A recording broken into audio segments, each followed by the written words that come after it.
Hello viewers, இன்னைக்கு மிதுன லக்னத்துக்கு செவ்வாய் ஒரு 5 இடத்துல இருந்தால் ரொம்ப மோசமாக செயல்படுவார். அதை பற்றி இந்த வீடியோவில் பார்க்க போகிறோம். அதுக்கு முன்னாடி சேனலை மறக்காமல் சப்ஸ்கிரைப் பண்ணிக்கோங்க. மிதுன லக்னத்துக்கு செவ்வாயினாலே மோசமானவர். செவ்வாய் தசா, செவ்வாய் புத்தி காலத்தில் பார்த்தீங்கன்னா மிதுன லக்னத்துக்கு கடுமையான பலன்களை தருவார். அப்படிப்பட்ட செவ்வாய் ஒரு குறிப்பிட்ட 5 இடத்துல இருந்தால் இன்னும் மோசமாக செயல்படுவார். அது எதுன்னு பார்ப்போம். மிதுன லக்னத்துக்கு 6-11 அதிபதி செவ்வாய் அஷ்டமஸ்தானமான மகரத்தில் போய் உச்சமாகிறது ரொம்ப மோசமான அமைப்பு. அதுக்கப்புறம் பார்த்தீங்கன்னா 6ஆம் அதிபதி செவ்வாய் 6ஆம் பாவகத்திலேயே ஆட்சி பலத்தில் இருக்கிறது ரொம்ப மோசம். அதுக்கப்புறம் 6ஆம் அதிபதி செவ்வாய் துர்ஸ்தானமான விரயஸ்தானத்தில் போய் உட்கார்றது நல்ல அமைப்பு கிடையாது. அதுவும் ஒரு மோசமான அமைப்பு தான். 6ஆம் அதிபதி செவ்வாய் லாபஸ்தானமான மேசத்தில் மூலத்திரிகோண பலத்தில் இருக்கிறதும் மோசமான அமைப்பு தான். 6ஆம் அதிபதி 11ல் இருக்கிறது நல்லது தானே அப்படின்னு தப்பு கணக்கு இந்த இடத்துல போற்றக்கூடாது. அதை பற்றி இந்த வீடியோவில் எக்ஸ்பிளைன் பண்ணுவேன். அதுக்கப்புறம் பார்த்தீங்கன்னா 6ஆம் அதிபதி செவ்வாய் 3ஆம் பாவகம் சிம்மத்தில் இருக்கக்கூடாது. அதுவும் ஒரு மோசமான அமைப்பு தான் இந்த லக்னத்துக்கு. ஃபஸ்ட்டு பார்த்தீங்கன்னா இந்த மிதுன லக்னத்துக்கு 6ஆம் அதிபதி செவ்வாய் அஷ்டமஸ்தானமான மகரத்தில் போய் உச்சமானார்னா அவர் 6ஆம் பாவக நெகட்டிவ் பலன்கள், கடன், நோய், எதிரி, வம்பு, வழக்கு, விபத்து இதெல்லாம் கடுமையாக செய்வார் தன்னோட தசா அல்லது புத்தியில். ஏன் பார்த்தீங்கன்னா இங்கே 6-8 காம்பினேஷன் வந்துடுது. 6ஆம் அதிபதி 8ல் போய் உட்காந்து உச்சமும் ஆயிடுறாரு. ஸோ கடுமையான பலன்கள் இருக்கும். இங்கே உள்ள செவ்வாய் மிதுன லக்னத்துக்கு 200% மோசமானவர்னே சொல்லலாம். லாபாதிபதி 8ல் உச்சமாகி 4ஆம் பார்வையால் லாபஸ்தானத்தை பார்க்குறாரே, ஸோ இவர் லாபாதிபதியாக செயல்பட மாட்டாரா அப்படிங்கிற டவுட் வரலாம்.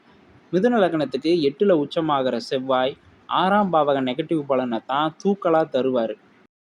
இந்த மிதுன லக்னத்துக்கு 6ஆம் அதிபதி செவ்வாய் 6ஆம் பாவகம் விருச்சகத்திலேயே ஆட்சி பலத்தில் இருந்தார்னா 6ஆம் பாவக நெகட்டிவ் பலன்கள் ருண ரோக சத்ரு, அதாவது கடன், நோய், எதிரி, வம்பு, வழக்கு, விபத்து இந்த மாதிரி மோசமான பலன்களை அப்படியே செய்வார். இங்கே உள்ள செவ்வாய் இந்த லக்னத்துக்கு 200% மோசமானவர்னே சொல்லலாம்.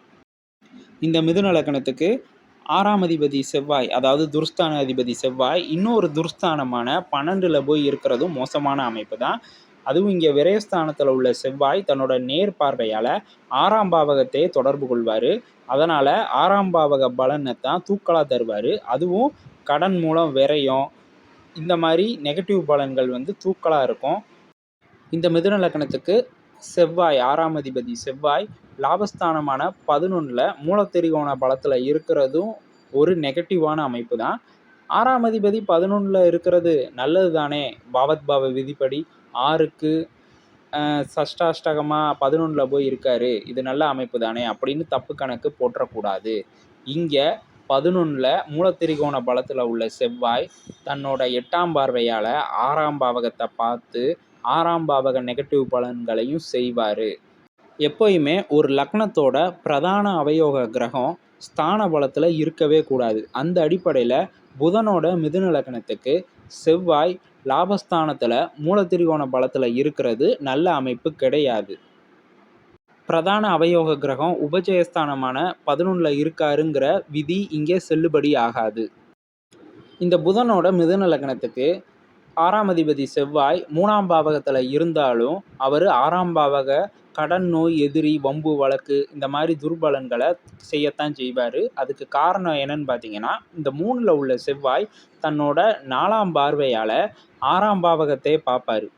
ஸோ ருண ரோக சத்ருங்கிற துர்பலன்களை இங்கே உள்ள செவ்வாய் செய்யத்தான் செய்வார். இங்கே துர்ஸ்தான அதிபதி உபஜயஸ்தானத்தில் இருக்காருங்கிற விதி செல்லுபடி ஆகாது.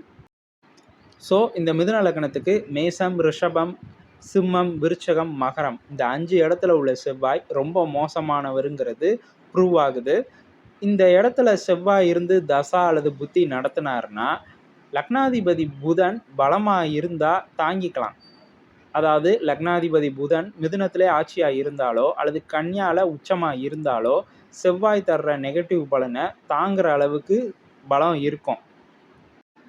லக்னாதிபதி புதன் பலமாக இருந்தால் 6ஆம் அதிபதி செவ்வாயோட நெகட்டிவ் பலனை சமாளிக்கிற அளவுக்கு தைரியம் இருக்கும். வீடியோ பிடிச்சிருந்தா லைக் பண்ணுங்கள், ஷேர் பண்ணுங்கள், மறக்காமல் சேனலை சப்ஸ்கிரைப் பண்ணிக்கோங்க.